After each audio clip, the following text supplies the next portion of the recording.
តោះអ្នកទាំងអស់គ្នាមកដាំកូនឈើជាមួយខ្ញុំទាំងអស់គ្នាថ្ងៃនេះខ្ញុំបានទៅផ្សារទិញកូនឈើមកជាច្រើនមានទាំងដីនិងជីជាច្រើនទៀតដើម្បីយកមកដាំអញ្ចឹងណាបន្ទាប់ពីទិញហើយខ្ញុំក៏បានយកមកដាក់នៅក្រោយគូឡានហ្នឹងដើម្បីដឹកយកមកផ្ទះសម្រាប់ដាំនេះបន្ទាប់ពីយើងមកដល់ផ្ទះយើងនឹងស្រាយយកដំណាំរបស់យើងចេញមកហើយថ្ងៃនេះមានដូចជាស្លឹកគ្រៃដើមកខុបបារាំងដើមមននិងដើមបក្រងជាដើម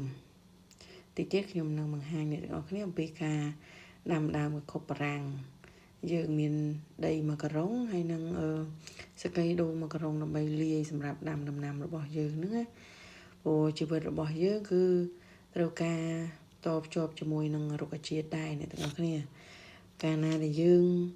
ដាំដើមឈើនៅជុំវិញផ្ទះបានផ្លែផ្កាមកសម្រាប់ហូបបានផ្កាសម្រាប់មើលគឺយើងងើបពីលំឡើងគឺស្រស់ស្រាយតែម្ដងហើយនេះគឺការដាំរបស់ខ្ញុំហ្នឹងគឺយើងដាក់ដីតិចទៅបន្ទាប់មកយើងកាត់ដើមឈើរបស់យើងហ្នឹងដែលជាដើមកខុបបារាំងហ្នឹងយើង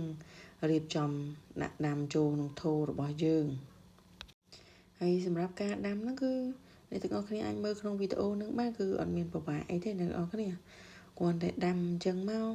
ហើយយើងដាក់ដីឲ្យច្រើនអញ្ចឹងបន្ទាប់មកយើងស្រោចទឹកអញ្ចឹងណាអ្នកទាំងអស់គ្នាហើយក៏អរគុណសម្រាប់ការតាមដានមើលវីដេអូមួយនេះ